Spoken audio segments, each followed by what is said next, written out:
Hey guys, so today I'm going to be teaching you my approach to fingerstyle acoustic guitar, which is basically just playing guitar without a pick, using your fingers instead. And I'm sure you could have guessed that. But my favorite thing about fingerstyle is that it combines elements of lead and rhythm, so you can play solo. You don't have to have a band to sound full and interesting, but you can play by yourself. So to get started, I'm going to show you my arrangement of It Is Well With My Soul. Then I'm going to break it down and teach you the process that I took to make that arrangement, and then you can apply that to any song that you want to do fingerstyle.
Sweet, so that's my arrangement of It Is Well With My Soul.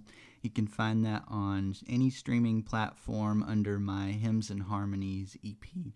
But the first thing I want to teach you about fingerstyle guitar is that I break it up into chords, melodies, and then nuances.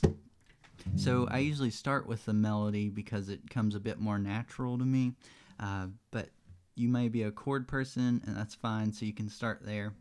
So the way I started with It Is Well With My Soul, I just found the notes in the melody of the song and played the whole song through like that. So it was something like this.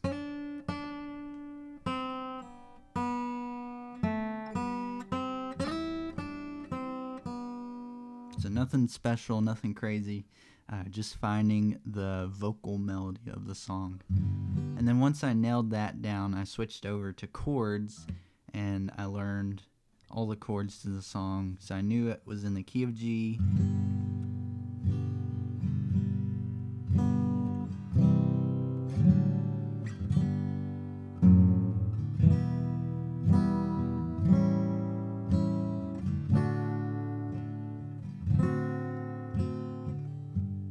And the way you approach both chords and melody, you can do it by the book. You can look up the chords to the song and do it exactly how that is. But a lot of times I like to do it by my memory of hearing those songs growing up. And sometimes I don't get the chords right, but I think it's just a neat way of making it unique. Obviously, you don't want to be super far off, but if there are subtle differences in your version, I think that's a good thing a lot of the time. But once you've nailed down each separate part, melody and then chords, you can kind of start to put it together, and you'll get something more like this.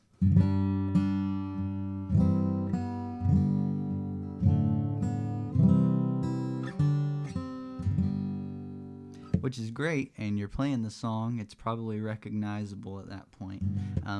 But it's still not super interesting, and it's not very unique by any means. So what I like to do at that point is add in some spice to it. So the way I do that is maybe hammer-ons or pull-offs, slides, interesting chords or runs, just subtle nuances that you can do to make it stand out from the other versions of the song and to make it uniquely yours. So you can tell I use a lot of hammer-ons and pull-offs in this arrangement.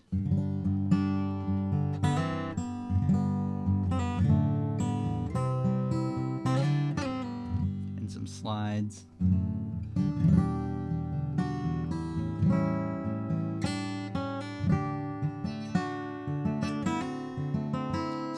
lines and walk downs, just anything to make it unique and just to set it apart from the other versions. So another thing you can do is add special chords to it.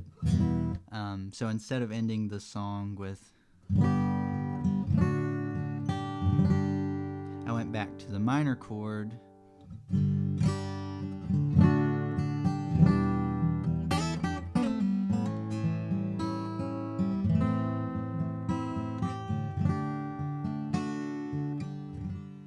Just to add some flavor to it, to set it apart, like I was saying, from all the other versions, to make it mine, to make it my cover of the song. And then the last thing I would tell you to do is try to alter the timing and the volume of your playing, just to keep it interesting, so you can highlight different parts, because as an instrumental song it can easily get boring if it's all the same volume and if it never fluctuates in time. So you can just experiment with that. I'll give you an example here.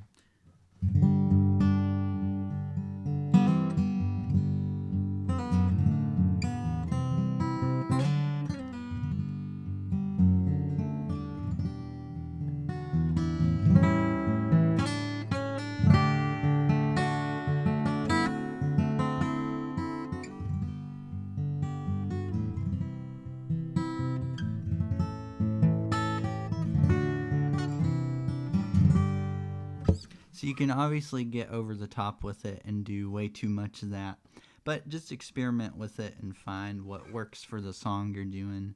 And again, make it uniquely yours, because that's the thing about covers. A lot of them sound too similar to the original or way too different from the original to where it can't even be appreciated. So just experiment with those nuances, the hammer-ons and pull-offs, the slides and the different chords, volume and tempo, and start with chords or melody, switch to the other, put them together, and you should be good to go. So I think that's about it for the lesson. Thanks for watching. I'll have another video out soon.